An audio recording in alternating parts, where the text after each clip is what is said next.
He is the better goalkeeper in the team.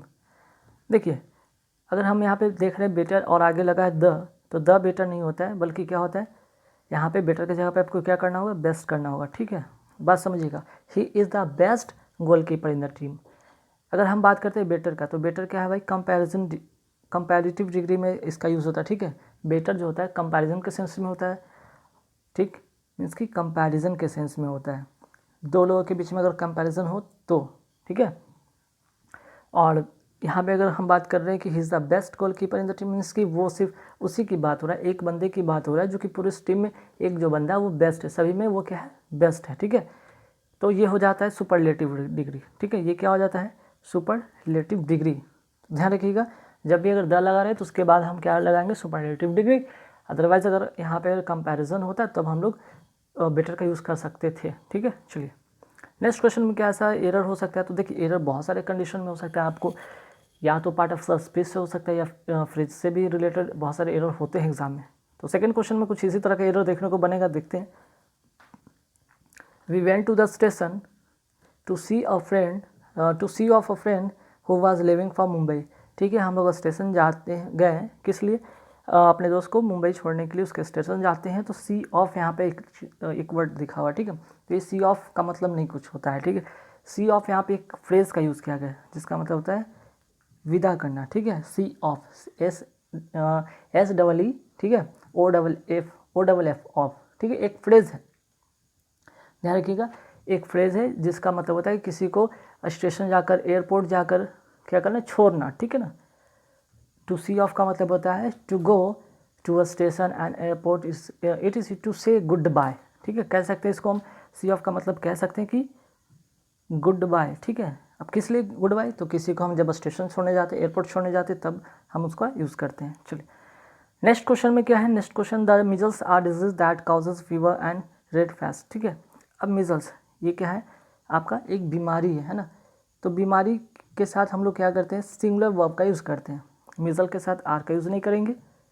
किसी भी बीमारी के साथ हमें ध्यान रखिएगा, किसी भी बीमारी का अगर हम यूज़ करते हैं उसके साथ वर्ब का, तो हमेशा किसी भी बीमारी के साथ हम लोग वर्ब का नहीं, वर्ब में सिंगुलर वर्ब का यूज़ करेंगे, मीन्स कि यहाँ पे यूज़ होगा, है ना। आर आप काटेंगे और इसका यूज़ करेंगे। ठीक है, तो तीन यहाँ पे आपने पहले एरर में देखा कि पहले एरर में हमने क्या देखा यहाँ पे कि सुपरलेटिव डिग्री का यूज़ हुआ कंपैरेटिव डिग्री की जगह पे। सेकंड हमने देखा कि यहाँ पे सी ऑफ होता है जो कि एक फ्रेज का यूज़ किया गया था, यहाँ पे सी ओ एफ ऑफ लिखा हुआ था, गलत है। और थर्ड में हमने देखा कि यहाँ पे बीमारी का नाम के साथ हमेशा सिंगुलर का यूज़ करते हैं। ठीक है, अब आगे बढ़ते हैं। नेक्स्ट क्या, providing that the weather is good we shall go out shortly after lunch. ठीक है भाई, वेदर अच्छा होता है तो हम लोग जल्दी ही क्या करेंगे, आफ्टर लंच के बाद हम लोग बाहर जाएंगे लंच करने के लिए, है ना। जैसे ही मौसम अच्छा होता है हम लोग कहाँ जाएंगे, लंच के लिए जाएंगे। तो प्रोवाइडिंग दैट नहीं होगा। ठीक है, प्रोवाइडिंग यहाँ पे नहीं होगा, बल्कि यहाँ पे काट कर क्या होगा, प्रोवाइडेड करना पड़ेगा। ठीक है, प्रोवाइडेड, ध्यान रखिएगा। जब प्रोवाइडेड की अगर हम बात करते हैं तो इसका प्रयोग जब कंजंक्शन के रूप में कहने के लिए हम जब प्रयुक्त करते हैं या यूज़ करते हैं कि वी मस्ट हैपन। ठीक है, जब पॉजिटिव सेंस में, ठीक है, जब पॉजिटिव सेंस में हम यूज़ करते हैं तब वहाँ पे हम लोग प्रोवाइडेड क्या यूज़ करते हैं, प्रोवाइडेड दैट, है ना। Provided that the weather is good we shall go out shortly after lunch. ठीक है, कुछ देर के लिए हम लोग क्या जाएंगे, लंच करने के लिए जाएंगे जैसे ही मौसम अच्छा होता है। ठीक है, चलिए नेक्स्ट क्या, there is a 50% chance of rain forecast for today. देखिए अब यहाँ पे 50% चांस की बात की गई रेन का, और यहाँ पे फिर से आगे एक वर्ड लिखा गया फॉरकास्ट फॉर टुडे। तो फॉरकास्ट का मतलब ही होता है अनुमान, है ना। फॉरकास्ट का मतलब ही होता है अनुमान। तो जब अनुमान यहाँ पे लिखा हुआ है तो चांस ऑफ के बात नहीं करेंगे। ठीक है, ये सुपरफ्लुअस हो जाएगा, ये फ्लुअस हो जाएगा, इसलिए इसको हम यहाँ पे हटाएंगे। There is a 50% rain forecast for today. ठीक है, नेक्स्ट क्वेश्चन पे आते हैं। The principal export from Brazil is coffee. तो जो प्रिंसिपल एक्सपोर्ट है वो क्या है, ब्राज़ील का जो प्रिंसिपल एक्सपोर्ट क्या है वो है कॉफ़ी। तो प्रिंसिपल का मतलब यहाँ पे ध्यान रखिएगा, दोनों का देखिए अगर प्रोनाउंसिएशन की बात करते हैं प्रिंसिपल का, तो दोनों का उच्चारण एक जैसा होता है। प्रिंसिपल की बात करें या फिर हम प्रिंसिपल, ठीक है, प्रिंसिपल की बात करें, दोनों का मतलब अलग होता है, उच्चारण हालांकि एक होता है। प्रिंसिपल का मतलब होता है सिद्धांत, और इस प्रिंसिपल AL लगा हुआ है, इसका मतलब होता है क्या, प्रधान या प्रमुख। ठीक है, तो ध्यान रखिएगा एल ई जो रहता है उसका मतलब होता है सिद्धांत, ए एल रहता है वो प्रधान। तो यहाँ कहने को प्रधान या मुख्य कह सकते हैं, प्रधान कह सकते हैं या मुख्य कह सकते हैं। तो इसका जो मुख्य जो यहाँ पे एक्सपोर्ट का है, ब्राज़ील का जो मेन एक्सपोर्ट का चीज़ है, वो मुख्य जो एक्सपोर्ट करता है ब्राज़ील वो करता है कॉफ़ी। ठीक है, चलिए नेक्स्ट क्वेश्चन पे आते हैं कि ये बहुत इंपॉर्टेंट है, 7 जो है बहुत इंपॉर्टेंट है, आप वेरी इंपॉर्टेंट कर लीजिएगा, इसमें रूल बहुत इंपॉर्टेंट है। The lawyer has plenty of clients, है ना। तो देखिए प्लेंटी की जगह पे हमें क्या लिखना होगा, इसको आप हटाएं यहाँ से, ठीक है। यहाँ पे क्या लिखना होगा, लॉट ऑफ। अब आप सोचेगा ऐसा मैंने क्यों कहा, क्योंकि ध्यान रखिएगा प्लेंटी ऑफ के बाद नोट कर लीजिए, ठीक है, बहुत इंपॉर्टेंट रूल है। प्लेंटी के बाद की अगर हम बात करें इसके बाद, ठीक है, प्लेंटी के बाद जो होता है अनकाउंटेबल नाउन होना चाहिए, अनकाउंटेबल क्या होना चाहिए, नाउन होना चाहिए, ठीक है। जो कि यहाँ ये तो क्लाइंट्स क्या है, काउंटेबल नाउन है, तो इसके अकॉर्डिंग यहाँ पे प्लेंटी की जगह पे आप लॉट ऑफ करेंगे, ठीक है। चलिए बात समझ में आया। अब आते हैं नेक्स्ट क्वेश्चन पे। The father as well as the sons were present at the executive committee meeting of the company, ठीक। अब आपने बहुत बार इसका रूल आपने सब्जेक्ट वर्ब एग्रीमेंट में मैंने पढ़ाया भी है, और उसी का यहाँ पे एक रूल भी है। सब्जेक्ट वर्ब एग्रीमेंट का रूल क्या कहता है कि जब एज वेल एज के साथ, ठीक है, एज वेल एज के साथ जब सेंटेंस कनेक्ट हो, ठीक है, तो जो आपका वर्ब होता है ना किसके अकॉर्डिंग होता है, अब बताइए इसके अकॉर्डिंग होगा या फिर इसके अकॉर्डिंग होगा। तो आप सन्स के अकॉर्डिंग नहीं करेंगे बल्कि द फादर के अकॉर्डिंग होगा। तो यहाँ पे वर्ब के जगह पे वॉज होगा, ठीक है, करेक्ट। अगर आप लोग देखेंगे कि अरे यहाँ तो द सन्स है, सन्स यहाँ पे प्लूरल है, तो ठीक है सही है, नहीं गलत है, ठीक है। एज वेल एज जब भी कनेक्ट रहेगा हम पहले वाले सब्जेक्ट के अनुसार ही हम वर्ब का यूज़ करेंगे, ठीक है। तो आपने यहाँ पे फिर से रूल सीखा। चलिए अब आते हैं यहाँ पे फिलर का है, जो इंपॉर्टेंट फिलर उसके वो यहाँ पे मैं लिया हूँ। He finally got the dash drive the heavy vehicle, ठीक है। अब यहाँ पे देखिए 4 ऑप्शन आपको दिखेंगे, लेकिन कई बार ऐसे आपको कन्फ्यूजन खड़ा होगा कि आप सोचेंगे कि हम क्या यहाँ पे फिल करें, ठीक है। तो देखिए आपको पता है कि यहाँ पे he finally got the drive heavy vehicle, heavy vehicle के लिए क्या मिलता है, फाइनली उसे क्या मिला, हैवी व्हीकल को लिए चलाने के लिए उसको क्या मिलता है। वो भी आप व्हीकल चलाते हैं, चाहे वो बाइक हो चाहे वो कार हो, क्या मिलता है आपको, लाइसेंस मिलता है, ऑब्वियसली बात है, ठीक है। तो ड्राइव ऑफ व्हीकल से तो पता चल गया हमें लाइसेंस मिलेगा, ठीक है। ये दोनों तो नहीं। अब लाइसेंस और लाइसेंस में क्या पंगा है भाई, ये पंगा ये है नाउन का और ये वर्ब का पंगा है, ध्यान रखिएगा। अगर लास्ट की अगर हम एस की बात करते हैं, एस ई जो है ये क्या है, वर्ब है, और सी ई क्या है आपका यहाँ पे नाउन है, ठीक है। सी ई वाला जो लाइसेंस है ये क्या है, नाउन है। तो भाई कौन सा यहाँ पे फिल करेंगे, तो देखिए गॉट द के बाद जो आएगा वहाँ पे नाउन आएगा, ठीक है, यहाँ पे नाउन वाला आएगा, मीन्स कि आपका ये लाइसेंस होगा। She finally got the word, the के बाद यहाँ पे नाउन आएगा, मीन्स कि लाइसेंस आएगा, वर्ब वाला लाइसेंस नहीं आएगा। He finally got the licence to drive the heavy vehicle, ठीक है। चलिए नेक्स्ट क्वेश्चन है कि there is nobody dash home, at होगा, इन होगा, ऑन होगा, इनसाइड होगा, ठीक है। अब इसमें कौन सा फिल करेंगे, ठीक। तो there is nobody at home, ठीक है, इसका जो प्रीपोजिशन करेक्ट होगा वो होगा एट होम, है ना। चलिए नेक्स्ट क्वेश्चन पे आते हैं कि I don't agree dash you, इसका करेक्ट प्रीपोजिशन होगा, अग्री के साथ हम क्या यूज़ करते हैं, विद का यूज़ करते हैं, ठीक है। तो करेक्ट आंसर हो जाएगा B number option, I don't agree with you. Next question पे आते हैं कि he switch the lights off या on and we could see much better. अब बहुत सारा हर बार में क्या करेंगे, सेंटेंस को पढ़ते यहाँ पे पढ़े, सी ही स्विच द लाइट ऑफ बोलना बहुत अच्छा लगता है ना किसी को भी, आप फट से ऑफ करते हैं और आगे बढ़ जाते हैं, और यहाँ पे हो जाता है गलत। ध्यान रखिए हालांकि ठीक है स्विच ऑफ भी सही होता है, स्विच ऑन भी सही होता है। स्विच ऑफ मतलब कि लाइट को बुझाना, और ऑन का मतलब लाइट को ऑन करना। लेकिन सेंटेंस में आगे करेंगे we could see much better, we could see कब देखेंगे, जब देखेंगे जब आपका लाइट ऑन होगा तभी तो देखेंगे ना। करेक्ट आंसर होगा बी, ध्यान रखिएगा, ठीक है। चलिए नेक्स्ट क्वेश्चन है यहाँ पे प्रीपोजिशन से रिलेटेड कि though she is very much interested dash singing, she is not good dash it, ठीक है। तो इंटरेस्टेड के साथ जो प्रीपोजिशन होता है इन होता है, और गुड के साथ एट होता है, ठीक है। तो आंसर हो जाएगा ए नंबर, इसका करेक्ट आंसर हो जाएगा। क्लियर। चलिए all the furniture dash destroyed in the fire, जब भी ऑल दिखे, ठीक है, जब भी ऑल दिखे उसके साथ जो वर्ब होगा वो क्या होगा, प्लूरल होगा, मीन्स कि यहाँ पे आर होगा। क्लियर, आर होगा। All the furniture are destroyed in the fire. ठीक है, चूँकि पैसिव फॉर्म में है, ध्यान रखिए कि सेंटेंस जो है पैसिव फॉर्म में है, यहाँ ना वॉज होगा, ना वर होगा, ना हैव होगा। क्लियर। चलिए नेक्स्ट आते हैं। अब यहाँ पे क्वेश्चन टैग वाला क्वेश्चन आ गया। ठीक है, क्वेश्चन टैग वाला क्वेश्चन आ गया क्या कि you must consult the doctor about your cough, तो मस्ट नॉट और यहाँ पे यू होगा, मस्टंट यू। ठीक है, मीन कि जब सेंटेंस आपका जो होगा, ये सेंटेंस जो अगर आपका पॉजिटिव है तो क्वेश्चन टैग क्या बनता है, निगेटिव बनता है। ठीक है, निगेटिव बनता है, ध्यान रखिएगा। जब सेंटेंस आपका पॉजिटिव है तो क्वेश्चन टैग निगेटिव बनता है, मीन्स कि बी नंबर इसका करेक्ट होगा। जो यहाँ पे वर्ब होगा उसी के अकॉर्डिंग यहाँ पे भी क्वेश्चन टैग बनता है। ठीक है, चलिए नेक्स्ट है Mrs Daly is angry dash the students. अब एंग्री के साथ मैंने बताया था कि क्या होता है, एंग्री के साथ विद लगता है, करेक्ट आंसर विद होगा। क्लियर, एंग्री के साथ विद होगा। किसी पर्सन के साथ अगर बात करते हो तो एंग्री विद पर्सन। ठीक है, चलिए नेक्स्ट है my fathers lives in, my fathers lives dash Kodapur small village dash Andhra Pradesh. Andhra Pradesh बड़ा जगह है तो उसके लिए क्या हम यूज़ करेंगे, इन का यूज़ करेंगे। और छोटा जगह के लिए हम क्या यूज़ करते हैं, ऐड का यूज़ करते हैं।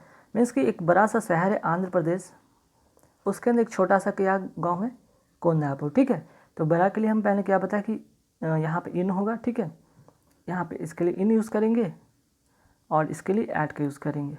ठीक है, चलिए नेक्स्ट क्वेश्चन पे आते हैं। यहाँ पे आप देख लीजिए एंटो साइनो का क्वेश्चन मिलेगा, जैसे कि बेस्ट एक्सप्रेस मीन्स कि इसका जो साइनो है वो क्या होगा, इमेंसिपेट। इमेंसिपेट का मतलब होता है स्वतंत्र। ठीक है, स्वतंत्र। ठीक, अब इसका जो करेक्ट होगा एमिट, ओल्ड, वर्न आउट या लिबरेट, जिसका जो करेक्ट आंसर होगा वो होगा लिबरेट होगा, ध्यान रखिएगा। ठीक है, इसका जो करेक्ट आंसर होगा वो होगा लिबरेट। स्वतंत्र का मतलब यहाँ पे to free somebody specially from legal. ठीक है,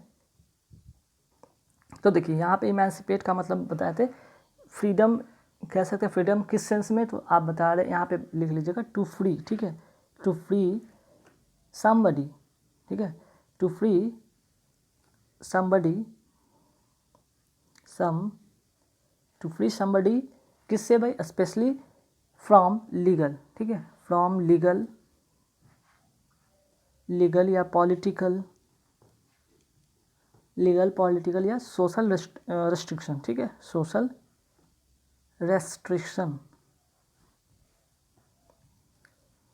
तो इसका जो करेक्ट आंसर होगा वो होगा लिबरेट। चलिए नेक्स्ट क्वेश्चन है इंसिस्टेंस। इंसिस्टेंस का मतलब होता है क्या, आग्रह करना। ठीक है, आग्रह करना।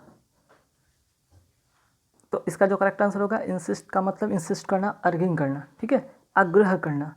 नेक्स्ट है क्वियर। क्वियर का मतलब क्या होता है, क्वियर का मतलब होता है अनोखा। ठीक है, अनोखा या अजीब, अनोखा या अजीब जिसको कहते हैं।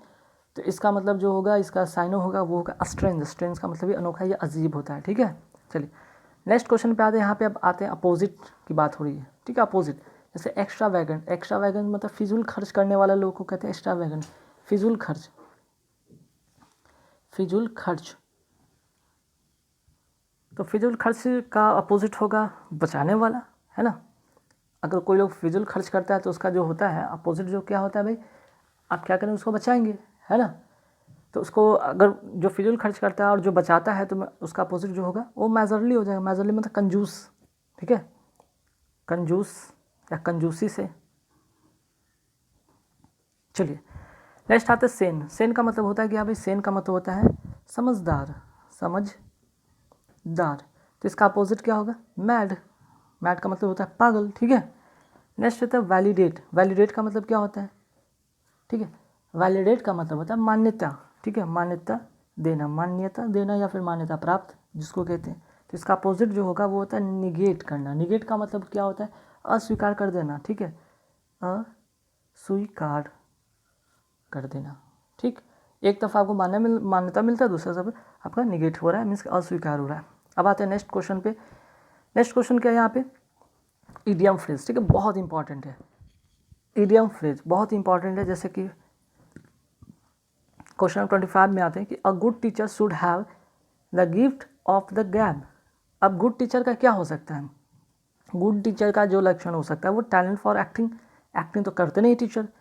अब प्रेजेंट पर्सनालिटी, भाई टीचर की पर्सनालिटी हो या ना हो, उनको नॉलेज इंपॉर्टेंट रखता है ना, उनको उनके अंदर क्या नॉलेज है वो स्टूडेंट को देंगे वो इंपॉर्टेंट रखता है, उनकी पर्सनालिटीज़ नहीं, ठीक है। या फिर इंटरेस्ट इन डिसिप्लिन सिखाने में इंटरेस्ट रखेंगे तो वही पढ़ाएंगे कम। तो अ टैलेंट ऑफ स्पीकिंग, ठीक है, उनको स्पीकिंग करने का मतलब कि पढ़ाने में उनकी क्या होती है, बहुत ही उनमें टैलेंट होती है पढ़ाने का। अगर वो पढ़ाते बोल के वो पढ़ाते, उनकी वो क्या है, gift of the gap means के टैलेंट है उनकी, ठीक है। चलिए नेक्स्ट क्वेश्चन पे आते कि it was a red letter day for him because he was elected president. अब कोई प्रेसिडेंट के रूप में चुना गया है तो वो दिन उसका क्या होता है, रेड लेटर डे होता है, मीन्स कि वो एक मेमोरेबल डे होता है, यादगार वाला दिन होता है ना। क्लियर। चलिए नेक्स्ट क्वेश्चन पे आते हैं कि she brought up the orphan as her own child. अब ब्राउट अप का मतलब ध्यान रखिएगा, इसका V2 सेंस में बनाया गया, ठीक है, इसका V2 पास्ट में कन्वर्ट किया गया तो ब्रिंग अप होता है। ब्रिंग अप का मतलब होता है पालन पोषण करना या पालना। अब ऑर्फन में जो अनाथ होते हैं उनको क्या होता है, अपने बच्चों की तरह जो वो पाली, ठीक है। She brought up the orphan as her own child, orphan को अपने बच्चों की तरह पाली। तो इसका जो ब्राउट अप का जो होता है, इसका जो फ्रेज का मीनिंग क्या होता है, उसका मतलब होता है पालना या पालन पोषण करना। इसका जो होगा फ्रेज का जो मीनिंग होगा वो होगा रियर। रियर का मतलब ये होता है सेम चीज़ पालना, ठीक है। चलिए नेक्स्ट क्वेश्चन पे आते हैं यहाँ पे सेंटेंस इंप्रूवमेंट। अब देखिए सेंटेंस इंप्रूवमेंट बहुत इंपॉर्टेंट क्वेश्चन, बहुत ही इंपॉर्टेंट टॉपिक है ये भाई, ठीक है। ये आपको बहुत सारे रूल सिखाते हैं, जैसे it is danger to cross the road unmindfully, ठीक है। अब इट इज़ डेंजर, अब यहाँ पे क्या गलती है भाई, डेंजर होगा कि और कुछ होगा, तो पहले यार नियम समझिएगा कि क्या होता है। इट इज़ के साथ यहाँ पे क्या होना चाहिए था, है ना, तो इट इज़ यहाँ पे होना चाहिए था, इट प्लस इज़ प्लस यहाँ पे एडजेक्टिव होगा, ठीक है, एडजेक्टिव। तो डेंजर तो एडजेक्टिव नहीं है ना, डेंजर क्या है भाई, ये तो नाउन है, ये क्या है, नाउन है। हमें क्या लिखना है यहाँ पे, इट इज़ डेंजरस, ये खतरनाक है।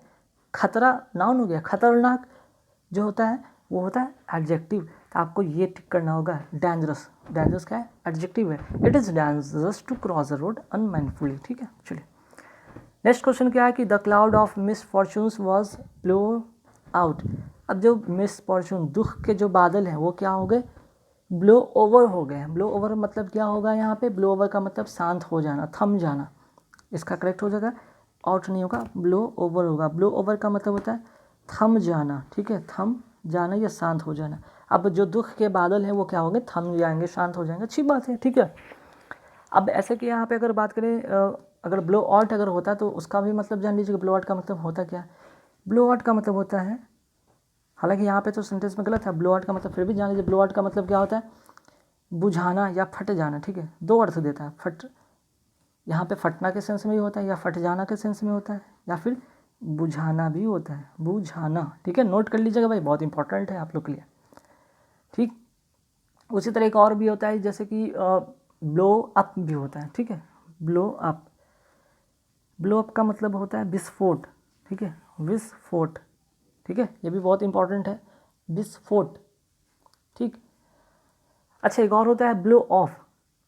ब्लो ऑफ ये भी बहुत इंपॉर्टेंट है, नोट कर लीजिएगा, ब्लो के साथ OFF ऑफ, बहुत इंपॉर्टेंट। ब्लो ऑफ का मतलब होता है टालकर हटाना, टालकर हटाना। अब आपका दोस्त आपसे बाइक मांग रहा है, आप उसको क्या करें, बहाना करके टाल करके हटा दिए, है ना। चलिए next question, the picture needs to enlarge to bring out the details clearly. अब देखिए यहाँ पे टू, यहाँ पे पैसिव फॉर्म बनाना होगा। पैसिव फॉर्म बनाने के लिए क्या करना होगा, हमें टू के साथ बी के साथ वर्ब का थर्ड फॉर्म लाना होगा। तो वर्ब का थर्ड फॉर्म कहाँ कहाँ है भाई, यहाँ पे है तो बी नहीं है, यहाँ पे है टू बी इनलार्ज सही है, और बाकी यहाँ पे तो कहीं है नहीं, तो इसका जो करेक्ट आंसर होगा टू बी इनलार्ज, ठीक है, बी नंबर इसका करेक्ट आंसर होगा। नेक्स्ट है कि he was a negative effect on teenager. तो इफेक्ट और अफेक्ट में क्या अंतर है भाई, है ना, इफेक्ट और अफेक्ट में अंतर है, ठीक है, इफेक्ट और अफेक्ट की अगर हम बात करें तो इसमें अंतर है, ठीक है, ध्यान रखिएगा। एक तरफ जहाँ पे इफेक्ट जो होता है नाउन होता है, वहीं अफेक्ट जो होता है आपका क्या होता है, वर्ब होता है ना। इफेक्ट क्या होता है, नाउन होता है, और अफेक्ट क्या होता है, वर्ब होता है। तो he was negative affect, affect मतलब प्रभावित करना, तो ध्यान रखिए नेगेटिव अफेक्ट ऑन टीनेजर। तो यहाँ पे नाउन आप हटाएंगे, उसके यहाँ पे क्या करेंगे, अफेक्ट करेंगे। कोई भी चीज़ आपको अफेक्ट करता है, इफेक्ट नहीं करता, इफेक्ट नाउन के सेंस में होता है, ठीक है। चलिए अब आते हैं यहाँ पे वन वर्ड सब्स्टिट्यूशन भी देख लेते हैं फटाफट। जैसे देखते हैं कि to get off obtain something means कि समथिंग किसी चीज़ को प्राप्त करने को कहते हैं अटेन करना। अटेन करना मतलब ये होता है प्राप्त करना, ठीक है। नेक्स्ट है कि handwriting, handwritten book, ठीक है। यहाँ पे जो है 33 में क्या है, handwritten book. Handwritten book को क्या कहते हैं, ए मैन्युस्क्रिप्ट, ठीक है। वेरी वेरी इंपॉर्टेंट है, कई बार एग्जाम में आता है, रटना पड़ेगा आपको, ठीक है। वन वर्ड सब्स्टिट्यूशन आपको रटना पड़ेगा। और कन्वर्सेशन बिटवीन टू पर्सन के बीच का जो कन्वर्सेशन होता है उससे हम क्या कहते हैं, ठीक है, तो इसको कहते हैं डायलॉग। नेक्स्ट है शाई एंड ईजिली एम्बैरेस्ड। एक तो शाई है और इजिली एम्बैरेस्ड हो जाता है, उसको क्या कहते हैं, बैशफुल, ठीक है। तो गाइज यहाँ